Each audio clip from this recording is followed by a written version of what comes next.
Olá, bem-vindos ao terceiro Congresso Online da Diversidade Sexual e de Gênero. O meu nome é Priscila Souto, eu sou advogada, professora, especialista em Direito Penal e em Processo Penal, mas eu já adianto que não vamos falar de crimes. Hoje eu vou trazer para vocês algumas reflexões e algumas ponderações sobre a pessoa humana no ordenamento jurídico brasileiro. Quando eu falo em pessoa humana, não é proposital. Na verdade, falo essa expressão não só por conta do congresso que nós estamos e por ser um termo amplo que engloba a todos nós, independente de qualquer coisa, mas principalmente porque é exatamente essa expressão que a nossa Constituição Federal coloca ao se referir a nós, as pessoas humanas. Ele não coloca indicativos ou diferenças no momento em que fala dos objetivos da República Federativa do Brasil. Lá no artigo 1º da Constituição Federal, o legislador colocou a dignidade da pessoa humana como objetivo do nosso país. Portanto, percebemos que nós somos o centro do nosso ordenamento jurídico, ou seja, tanto a Constituição Federal como as demais legislações, as outras leis, devem estar pautadas, devem estar nos trilhos de nos garantir direitos, principalmente aqueles direitos tidos como fundamentais. A Constituição, que atualmente está em vigor, é a Constituição de 1988 e é considerada como a Constituição Cidadã. Ela foi, na verdade, um marco super importante, pois ela foi a primeira Constituição que trouxe de forma expressa o maior número de garantias e direitos fundamentais, principalmente aí trazendo para o nosso ordenamento jurídico muitos direitos humanos que já são amplamente conhecidos. A Constituição Federal é a principal legislação, a principal lei, é a lei maior do nosso Estado. E todas as demais leis, todas as outras legislações precisam estar pautados nos ditames que ela trouxe, ou seja, não pode ter uma lei infraconstitucional que está abaixo dela que fira todos os princípios, direitos e demais normas que ela ali elencou. Para vocês verem a importância de ter a dignidade da pessoa humana garantida na Constituição, isso nos traz o amparo de que qualquer outra lei não vai poder ferir a nossa dignidade ou restringir ou retirar algum direito fundamental que a Constituição nos deu. Quando a gente fala em dignidade da pessoa humana, fica uma dúvida do que significaria exatamente este termo. E na verdade, a dignidade humana é difícil de se conceituar de forma objetiva. É um termo que a doutrina diz que é polissêmico, ou seja, ele possui vários significados e vai poder ser explicado de diversas maneiras, dependendo do ângulo que você estiver olhando. Então, eu falar que a dignidade engloba a observância de todos os direitos fundamentais e que se algum direito fundamental não estiver resguardado, por exemplo, a dignidade estaria ferida? Sim. Se eu falar para você que uma pessoa ao se dirigir a um hospital e que não recebe um atendimento adequado ou lhe é negado atendimento por conta do direito à saúde, aquele momento aquela pessoa estaria com a sua dignidade ferida? Sim. Uma pessoa que é discriminada por conta da sua escolha com quem ela quer se relacionar ou por conta da família que ela constituiu, se ela recebe algum tipo de discriminação ou é tratada com alguma diferença por conta disso, a sua dignidade estaria ferida? Também estaria. Portanto, para vocês verem como é amplo a dignidade e a quantidade de coisas que ela pode englobar. Mas a dignidade humana, o que seria ela, assim, de forma geral? Na verdade, ela é um atributo da própria essência humana. Não haveria meios de falarmos em pessoa humana sem a observância de sua dignidade. Então, digamos que a dignidade, ela faz parte da própria natureza humana. É uma qualidade que a pessoa humana possui. E todos nós temos isso resguardado, independente de qualquer coisa. Então, a nossa diversidade que existe, que é linda por sinal, está totalmente amparada com a sua dignidade, porque todos nós somos pessoas humanas. A dignidade da pessoa humana, ela vai trazer ali o amparo para todos os demais direitos e garantias fundamentais que nós temos, que são muitos. E eu escolhi 2 deles, que na verdade são colocados também como princípios constitucionais, assim como a dignidade. E vamos conversar sobre a liberdade e a igualdade. Então, o direito à liberdade, ou princípio da igualdade, e o direito à liberdade, ou também chamado de princípio da liberdade. Esses 2, junto com a dignidade, eu acredito que para o tema aqui do nosso congresso, eles são importantíssimos e conseguimos construir aí um tripé para sustentar todos os demais direitos e garantias que nós temos amparados pela lei. Mas digamos que eles vão ser o tripé para trazer uma base de argumentação jurídica na defesa de praticamente todos os direitos que a gente vier a tentar tutelar e tentar demonstrar para a sociedade que nós temos. Bom, igualdade. Aí vocês ficam com aquela cara olhando, né, o que ela está falando de igualdade, se estamos dentro de um congresso da diversidade. A diversidade está aí, ela existe, várias diferenças entre um e outro. Como que eu ia falar de igualdade? Mas sim, a igualdade ela existe. A igualdade existe e é favorável a nós, mesmo quando estamos falando de diversidade. Porque a igualdade que eu coloco aqui para vocês é aquela igualdade que está lá garantida na Constituição Federal. No seu artigo 5º, o legislador colocou que todos somos iguais perante a lei. E aí ele segue o caput desse artigo com demais informações e coloca ali nos incisos do artigo 5º inúmeros direitos de todos nós, que são garantidos a todos nós. Ou seja, a igualdade perante a lei é geral, independente de quaisquer diferenças que possam existir entre nós. Então, a diversidade nada vai ter ligação com essa igualdade garantida por lei diante do que nós temos. Então, se todos são iguais perante a lei, ou seja, todos nós, todas as pessoas humanas, elas são iguais perante a lei e esses direitos e garantias fundamentais vão ser resguardados a ela.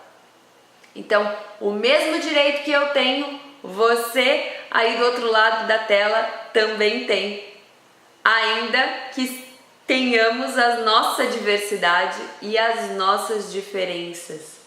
Então, não há que se falar em qualquer tipo de resguardo para uma pessoa e o não resguardo desse mesmo direito para essa outra pessoa. O mesmo direito de liberdade que um tem, o outro também tem. O direito ao nome que um tem, o outro também tem.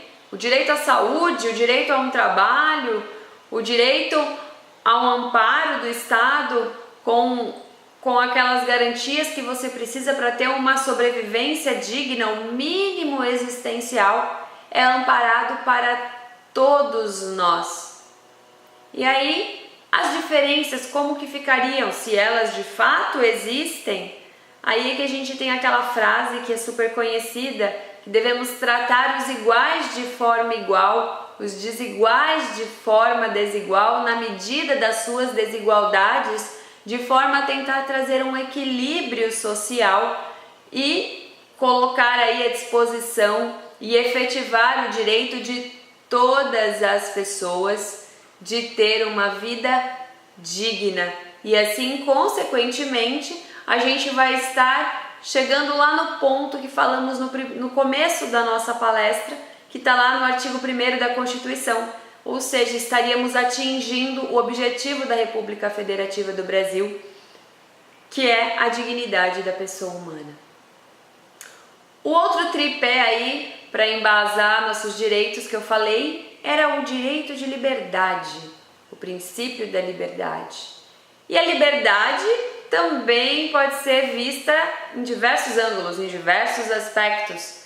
Eu tenho tanto a liberdade de ir e vir, ou seja, ninguém pode retirar minha liberdade se não for, por exemplo, com uma sentença penal transitada em julgado ou em flagrante delito. Não pode ninguém simplesmente me prender arbitrariamente, me proibir de andar livremente na sociedade. Mas a liberdade não é só isso. Nós temos a liberdade de pensamento, a liberdade religiosa, a liberdade de escolha. E aí, como que fica isso? Esse direito é garantido? Este direito é amplo? Este direito é totalmente resguardado? Esse direito sim existe, mas nós temos algumas limitações com relação à liberdade. Que tipo de limitações seriam essas? As próprias limitações que podem existir na lei. Ou seja, aquilo que a lei não me proíbe de fazer é permitido. Então, se a lei não diz que eu não posso, quer dizer que eu posso. Na lei, na nossa legislação, em nenhum momento o legislador colocou empecilhos com a nossa diversidade. Portanto, as nossas escolhas não são proibidas por lei, elas são livres. É a nossa liberdade de escolha, de ser quem eu sou, de me relacionar com quem eu quero me relacionar e assim por diante. Então, a primeira limitação que nós temos seria a lei. Se a lei não proíbe, ela permite, então eu posso fazer. Outro ponto importante com relação à liberdade seria a minha ação não interferir no direito de outrem. Ou seja, a minha liberdade também tem um limite até o ponto que eu não estiver influenciando ou tirando direito de alguma outra pessoa. Então, se eu não estiver diante desses dois tipos de limitação, ou essa limitação legal, ou essa limitação de não ferir o direito de alguém, a minha liberdade é plena, ela existe. E ela é resguardada na Constituição Federal. Então, não há que se falar que eu não posso fazer se a lei não me proíbe ou se o direito de alguém não está sendo ferido. Então, esses três juntos, a dignidade humana, a liberdade e a igualdade, são três argumentos fundamentais e essenciais para a luta pelos direitos fundamentais, principalmente da diversidade. Eu acho que se somente tivéssemos eles três para poder trazer uma defesa de qualquer direito, eles seriam de suma importância e essenciais para se argumentar e se lutar e demonstrar que sim, a diversidade ela precisa ser respeitada, ela precisa ser aceita e de certa forma ela está garantida pela lei. Então ninguém poderia retirar esses direitos fundamentais que nós temos. Um ponto que eu vou entrar com vocês a partir de agora, nós vamos sair um pouquinho da Constituição Federal, por mais que tenhamos uma ligação com a Constituição ainda, mas nós vamos falar sobre o Código Civil. O Código Civil, o atual Código Civil é de 2002 E com a mudança dele também tivemos mais aí uma quebra de paradigmas do nosso ordenamento jurídico, em que mais uma vez se colocou a pessoa humana no centro do direito, e principalmente no Código Civil, que antigamente ele resguardava a maioria de direitos patrimoniais. Então ele se preocupava mais com as relações patrimoniais, com contratos, negócios jurídicos, e não dava tanta importância para a pessoa humana em si. Mas esse atual Código Civil colocou a pessoa humana no centro dele, trazendo lá no comecinho do seu corpo jurídico artigos específicos para cuidar e tratar da pessoa humana, principalmente os direitos da personalidade, que complementam os direitos e garantias fundamentais. Na verdade, ele é uma espécie de uma extensão desses direitos e garantias fundamentais, que um faz parte do outro. E o que seria personalidade? A personalidade todos nós temos.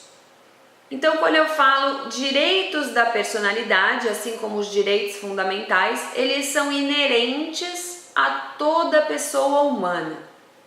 E quando que nós teríamos essa personalidade e o que seria essa personalidade? A personalidade é adquirida a partir do nascimento com vida.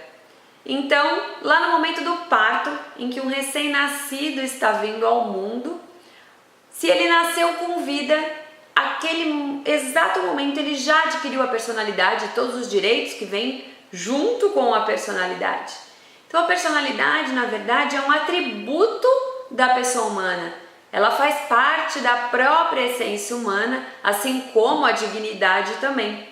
Então nasceu com vida, adquiriu personalidade e os demais direitos que vem no pacote com ela, digamos assim. Dentro dos direitos da personalidade, assim como os direitos fundamentais, nós temos inúmeros direitos da personalidade, vários que o Código Civil resguarda. Mas, assim como os fundamentais eu escolhi alguns, eu também separei 3 para conversar com vocês, que é o direito ao nome, o direito ao próprio corpo e o direito à imagem. Direito ao nome. Quando nós nascemos, na maioria das vezes, os nossos pais é que nos escolhem o nome e nos registram com aquele nome que foi escolhido por eles. E aí aquele nome nos acompanha aí, via de regra, pelo resto da vida. Mas a gente sabe que nem sempre é assim. Em algumas situações, esse nome é alterado e pode ser alterado, inclusive porque tem uma lei que traz em quais momentos esse nome poderiam ser alterados. É um pouco burocrático, um pouco difícil essa alteração do nome, porque o nome é que individualiza você diante da sociedade e o próprio Estado te individualiza. Então imaginem a seguinte situação: a cada mês eu querer trocar o meu nome, seria um pouco complicado.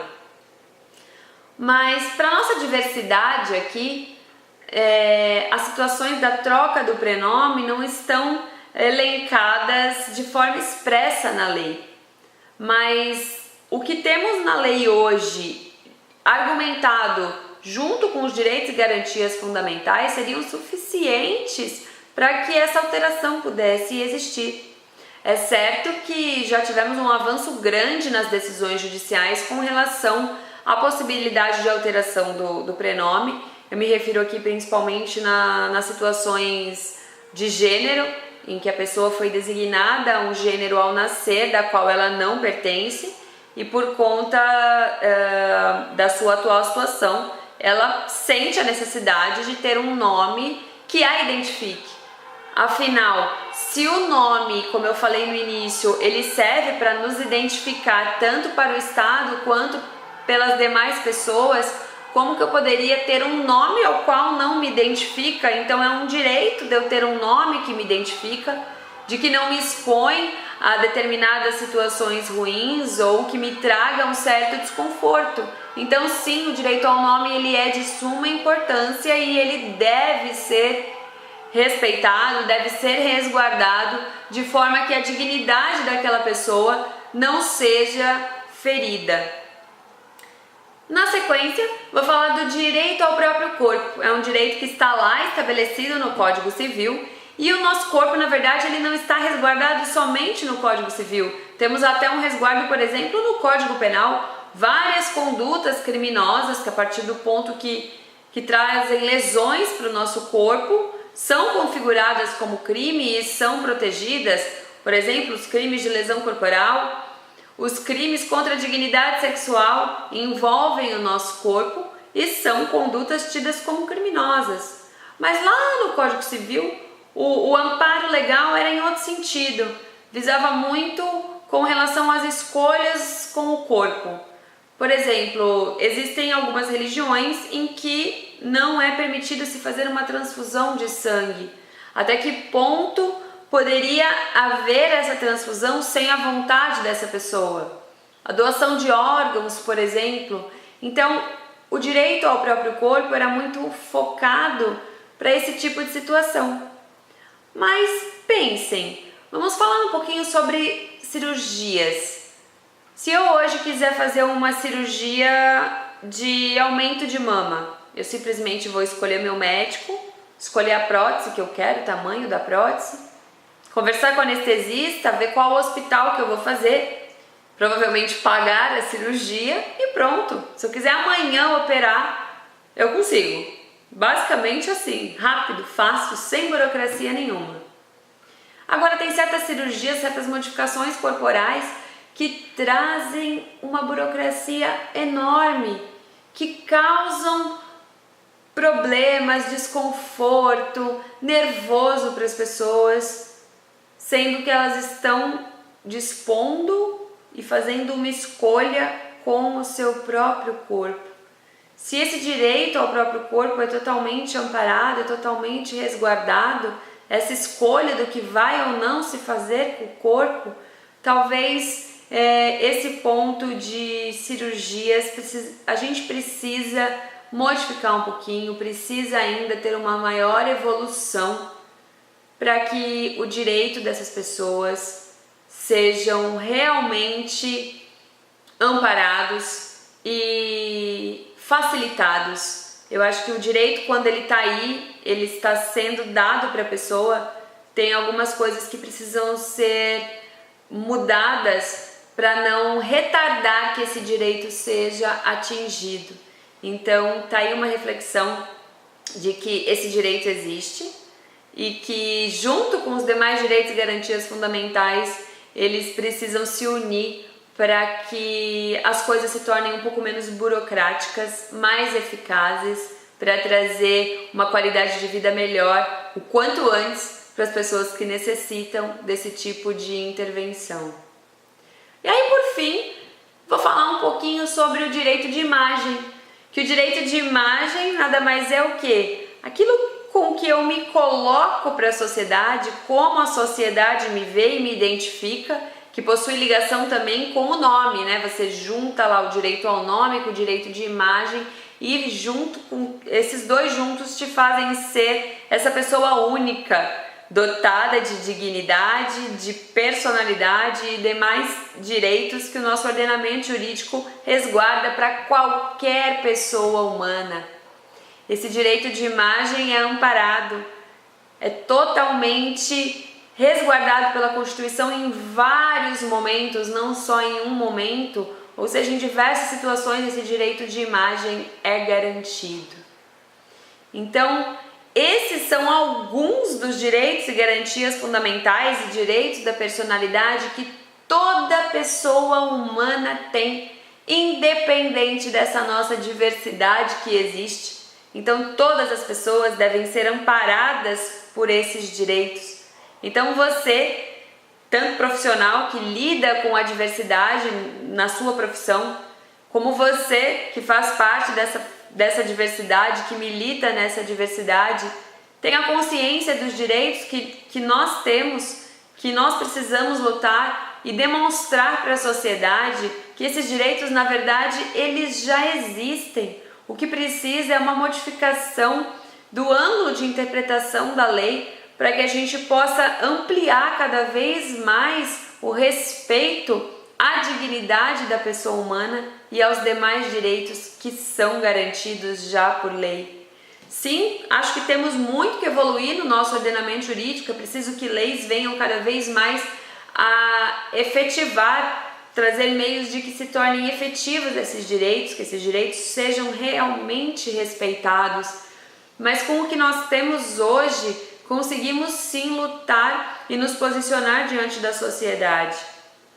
A nossa diversidade está aí, ela é linda, ela está cada vez mais sendo difundida no meio social e eu sinceramente espero que a cada dia as pessoas possam abrir os corações, abrir a mente e entender e interpretar a lei de forma a respeitar a legislação que nós temos.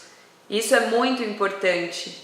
Então, tenham isso em mente. E outra coisa, qualquer direito ou garantia fundamental seu que não estiver sendo respeitado ou que alguém fira algum direito seu, saiba que você tem meios judiciais de buscar um amparo para que esse seu direito seja amparado ou seja ressarcido.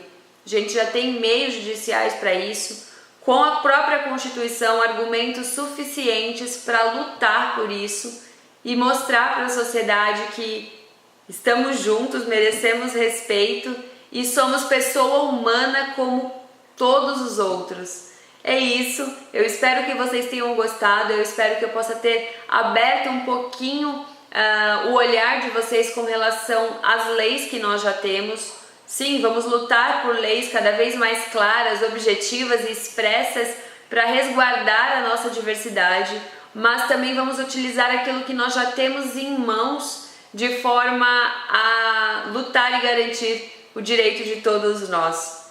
Espero que tenham gostado. Qualquer coisa, fiquem à vontade para entrar em contato comigo e vamos juntos pela nossa diversidade sexual, pela diversidade de gênero, pela união e dignidade de todas as pessoas. Até a próxima!